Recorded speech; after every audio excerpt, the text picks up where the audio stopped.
পর্বের শুরুতেই আমরা দেখতে পাই বিসিসিআই কলেজের সকল ছাত্রছাত্রী উপস্থিত ছিল।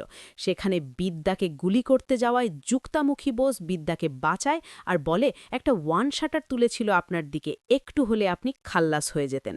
ওয়ান শাটার এবং খাল্লাস কথাগুলো শুনে বিদ্যার সন্দেহ হয় আর বলে তোমার ক্লাস, তোমার পোশাক পরিচ্ছদ, তোমার গাড়ি চালচলন কিছুর সাথেই তোমার এই কথাগুলো মিলছে না। আমার কেমন জানি সন্দেহ লাগছে। যুক্তামুখী বোস কিছু না বলে চুপচাপ দাঁড়িয়ে থাকে এবং বিদ্যা যেখানে দাঁড়িয়েছিল আর যে গুলি চালিয়েছিল সেটা কত মিনিটের দূরত্ব তা মেপে যুক্তাকে বলে এটা ৮ সেকেন্ডের ব্যবধান।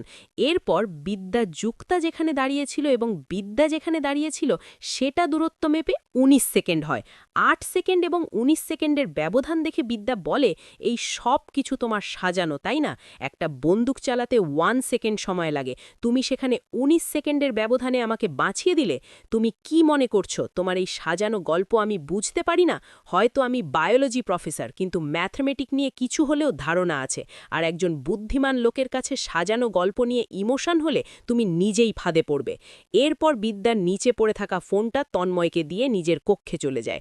পরবর্তীতে সবাই চলে যাওয়ার পরে যুক্তামুখী বোস গোপাল বুডওয়ালাকে ফোন করে বলে মেয়েটা খুব ডেঞ্জারাস, আমি একটা গল্প সাজিয়েছিলাম কেউ একজন ওকে গুলি করবে আর আমি ওকে বাঁচাবো, আর ওই মেয়েটা আমাকে কৃতজ্ঞতা বলে বুকে জড়িয়ে নেবে। কিন্তু না, কে কত মিনিট দূরতে দাঁড়িয়েছিল সেই সমস্ত কিছু ক্যালকুলেট করে আমাকে ফাঁসিয়ে দিল। আসলে মেয়েটা খুব ডেঞ্জারাস। যুক্তার কথা শুনে গোপাল বুডওয়ালা অবাক হয়ে যায় এবং যুক্তা বলে আমার মুখ থেকে ওয়ান শাটার আর খাল্লাস শব্দটা শুনতে পেয়ে মেয়েটা আমাকে সন্দেহ শুরু করেছে।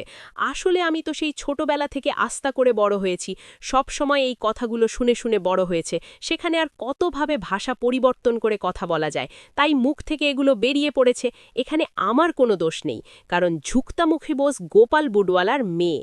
যুক্তা এটাও বলে যে কালকে প্রোগ্রাম রয়েছে, কালকে এই মেয়েটাকে শেষ করে দেওয়া যাক, না হলে আমাকে ফাঁসিয়ে দেবে। মনে হচ্ছে আমাকে ফাঁসিয়ে দিতে পারে মেয়েটা, একদম সুবিধার নয়, অনেক ডেঞ্জারাস। তাছাড়া এই বড়লোকের কলেজে সিসি ক্যামেরা রয়েছে, যদি একবার মেয়েটার হাতে পড়ে যায় আর ওখানে যদি দেখা যায় আমি বিপদে পড়ে যাব। একটু মোড় ঘুরিয়ে আমরা বিদ্যাকে দেখতে পাই। বিদ্যা কলেজে প্রিন্সিপালকে বলে আমার এক্ষুনি সিসি ফুটেজ লাগবে, আমি দেখতে চাই কে আমাকে খুন করতে চায়। তখন প্রিন্সিপাল বলে প্রফেসর বলতেই বিদ্যা আরও রেগে যায় আর বলে কল মি ম্যাডাম, আমাকে ম্যাডাম বলে ডাকবে। এদিকে প্রফেসর পিসি বলে আপনি কিন্তু সবাইকে অপমান করছেন। তখনই বিদ্যা আরও রাগান্বিত হয়ে বলে আপনি একদম কথা বলবেন না, আপনাকে আমি কোনো কথা জিজ্ঞেস করিনি, আপনাকে কোনো কথা বলতে হবে না। বেচারা প্রফেসর পিসি নিস্তব্ধ হয়ে যায়। অন্যদিকে আমরা শ্রাবণকে দেখতে পাই। শ্রাবণ সিসি ফুটেজের পেন ড্রাইভ হাতে নিয়ে পালাতে যাবে, তখনই বিদ্যা গিয়ে বলে পেন ড্রাইভ আমাকে দে। শ্রাবণ দিতে না চাইলে বিদ্যা ধমক দিয়ে বলতে থাকে পেন ড্রাইভ আমাকে দে। পরবর্তীতে শ্রাবণ না দিয়ে বিদ্যাকে ধাক্কা দিয়ে ওখান থেকে দৌড়ে পালিয়ে আসে, পিছু নেয় বিদ্যা। এরপর বিদ্যা শ্রাবণকে ধরে মারতে থাকে আর বলে পেন ড্রাইভ দে। এদিকে শ্রাবণ ঘুরে উল্টে বিদ্যার গলা চেপে ধরে বলে তোর সাথে আমার রক্তের কোনো সম্পর্ক নেই। পরক্ষণেই বিদ্যা ব্যাট দিয়ে শ্রাবণকে মারে আর বলে তুই আমার গলা চেপে ধরে প্রমাণ করলি তোর আমার রক্তের সম্পর্ক নেই, তুই কাশ্যপ ব্যানার্জির ছেলে আর আমার পিতৃপরিচয় এখনও খুঁজে বেড়াচ্ছি। এরপর বিদ্যা জোর জবরদস্তি করে শ্রাবণ থেকে পেনড্রাইভ কেড়ে নেয়। অপরদিকে যুক্তামুখী বোস বিদ্যার ভয়ঙ্কর রূপ দেখে ভয়ে কলেজ থেকে পালিয়ে যায়।